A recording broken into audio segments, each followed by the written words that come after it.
So yes, we've been working really, really hard. Meanwhile, so these challenges out the way, we're still concentrating on where we want to go. With the new cleaning products, which is a two-stage, we needed then to look at our vehicles and our premises, and we decided to go out to tender so that the vehicles would be cleaned, and if we were re-inspected, we wouldn't be found wanting.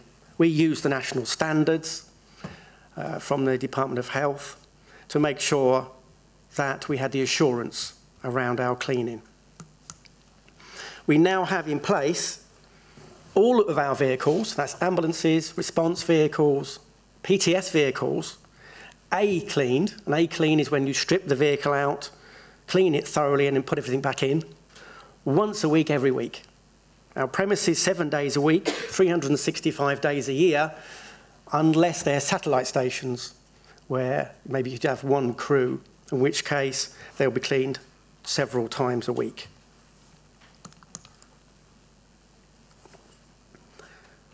Often overlooked is our aircraft. And we have 5 aircraft, Eurocopter and Augustas. They are not easy to clean. An ambulance is bad enough. Helicopters are full of avionics and composite materials. And again, would present a problem in as much as the aircraft providers and the Civil Aviation Authority are very fussy about what you can use. But when we looked at the products that we wanted to use, we had aircraft in mind. And I'm very happy to say that to date, we have written approval both from the Civil Aviation Authority and the aircraft providers. And that's unique in this country, in the British Isles, that the aircraft can be cleaned in this way. So we have the cleaning contractor also cleaning our aircraft. So what else have we concentrated on? What is important? Well, it's the high-impact interventions. I'm sure you'll all agree. The photograph there isn't one from us, I can promise. That's how it shouldn't be done, isn't it? There you have an individual's fingers on the actual needle. The catheter isn't in the vein properly, so you can imagine whatever's on his fingers will go in that needle, which will go in the catheter, which will go in his bloodstream, which will cause a bacteremia. What we've introduced is a sound, non-touch aseptic technique. We use a very good safety cannula, a good single-use tourniquet, Chloroprep SEP, and proper technique. So this is a cannula pack, it's a sterile pack, and it enables safe cannulation to take place. But how do you know when you get that patient that that's taken place? How do you know that they are safe? In that pack are 2 labels. A green label, which will have West Midlands Ambulance Service and the time date of insertion.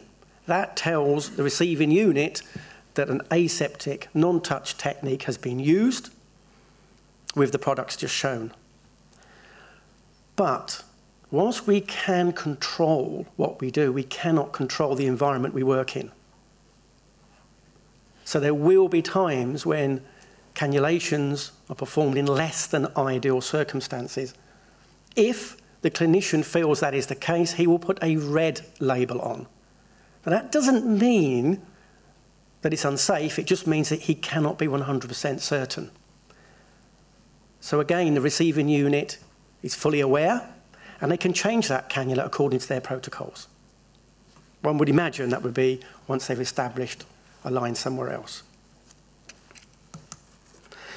So training, back to training, it is so important.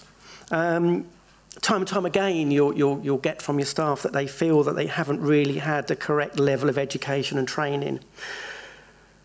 And what I wanted to tell you about was a little experience that we had just over a week ago. We've just come back, a team of us from West Midlands Ambulance Service, from Calcutta. And trust me, that is a very challenging environment. And we visited a school. School, as the sign says, we probably couldn't use that sign in this country, but it is for slum children. It's for children that are destitute. These are children that the school, the charity, has taken off of the streets. It's given them a uniform. It feeds them. It has a proper regime in place to make sure they get all the proper proteins and food. And that is clearly linked with infection control because you get healthier children. But the reason I wanted to show you this is because there is a picture of these little children, and they are little children. They look much younger than their years. But the session they were having was an infection control lesson. And it started off, and I'll do a little action for you. It was when we wake up in the morning, we first clean our teeth. And it went on to describe before toileting and food, you wash your hands. When you cough and sneeze, you use a handkerchief or a tissue and the bin. And went all through the things that we take for granted. And I was just thinking, isn't that what we should be doing with our staff? Not making them sing a song like that, I mean. But shouldn't it be integral? You know, and maybe even our school children. These children are shown the importance of infection control and each element throughout the day. And I think we can use some of that as an encouragement tool, really, because if they can do it, you know, we can. The difference between us and them is that they haven't got what they need, but they want to do it. And I worry sometimes that we've got everything and somehow have lost the plot. And that is much harder to overcome. So that was our experience in Calcutta. So,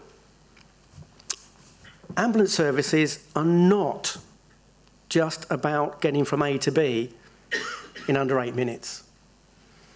They are about having the correct systems in place to deliver safe, clinical care to the patients they serve. And this will ensure that mission statements, such as below, which is to deliver world-class patient services through a skilled and committed workforce, will deliver what they state. So I hope you found that interesting. Thank you.